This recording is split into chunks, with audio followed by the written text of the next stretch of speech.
Alloh taologa yaqin bo'lgan qo'l bu beruvchi bo'lgan qo'l. Quyida bir g'abiy bo'lgan, tentak odam bo'lgan odam bilan boy bo'lgan odam o'rtasidagi bir xivor, munozara keltirilgan. Boy odam bilan tentak bo'lgan yoki g'abiy bo'lgan bir odam rizq masalasi ikkalasi tortishib qolishdi. Ana shu tentak degan, g'abiy degan odam boyga qarab turib, Alloh senga bergan moli dunyodan nimaga Allohning bandalariga bermaysan dedi. Go'yoki ta'ma qildi. Shunda boy aytdi, meni rizqlantirgan Alloh, seni ham rizqingni berayotganda, xuddi menga rizq berganda. Desa, hali g'abiy kishi aytdi, ha dedi, seni rizqlantirganda meni ham rizqlantiryapti dedi. Shunda boy aytdiki, seni o'zingni alohida rizqing bo'lib turib, boshqa bir odam rizqiga nima ko'z o'raytirasan? Bu odam ana shu boyning qo'lidagi boylikka umid qilib ta'ma qilganligi qoralansa, boyni bu javob ham oqlanmaydi. Alloh taolo bandaga nima bergan bo'lsa, shu narsani Alloh yo'lida sarf qilishlikni talab qiladi. Alloh kimga ilm bersa, ilmni sarflash kerak xalqlarga. Kimga Alloh taolo quvvat bergan, shu quvvatini sarflash kerak din uchun.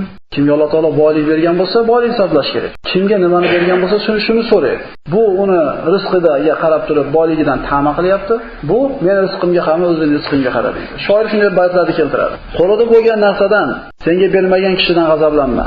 Bermaganligi uchun odam bolasidan g'azablanma, balki birovning qo'lidagi boylikka olgan ko'zlaringdan g'azablan. Ya'ni kishi o'zini bergan rizqini qanotida yashar ekan, hech qachon birov qo'lidagi narsaga olmaydi. Bugungi suhbatimizning mavzusi ana shu olishlik xususida, birovning qo'liga qarashlik xususida. Imom Alboniy sahihda keltirgan hadislarida Rasululloh aytadi: "Man fataha babal mas'alati fatahallohu lahu baba faqrin fid dunya wal akhirah va man fataha baba atiyatin ibtighan li wajhillahi a'tahu Allahu khayrat dunya wal akhirah." Qaysi bir kishi mas'ala eshigini qoqar ekan, ya'ni odamlardan so'rashlik eshigini qoqib, so'rashlikni o'ziga kasb qilar ekan, Alloh taolo bu dunyoda ham bu kishi uchun faqirlik, kambag'allik eshigini ochib qo'yadi. Ya'ni kishi faqat Allohdan so'raydigan bo'lsa, hech kim oldida bo'ynini egmaydi. O'sha bir odam kelsa, hammaning oldida o'zini bir bunday tutib turgan odam boshqa bir odam kelganda har yerning oldida bir egilib, bir yaxshi muomala qilib, boshqa qilayotganligidan, demak shu odam qandaydir odamga bir qarzi bo'lgan joyi borki, shuni bir egilyapti deyiladi-da.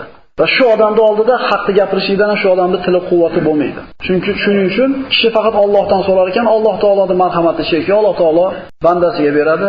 Bandasiga berar ekan, albatta orqasidan bir narsani kutadi. Davomida "Roman fataha babu atiyatin", kim havoyiqlarga qo'lidagi bor narsani berishlik eshigini taqillatsa, ya'ni Allohning qullariga berishlikni odat qiladigan bo'lsa, Alloh taolo bunga ikki dunyoda yaxshiliklarni ato etadi. Hech qachon moli dunyo, hech qachon sadaqa tufayli kamayib qolmaydi.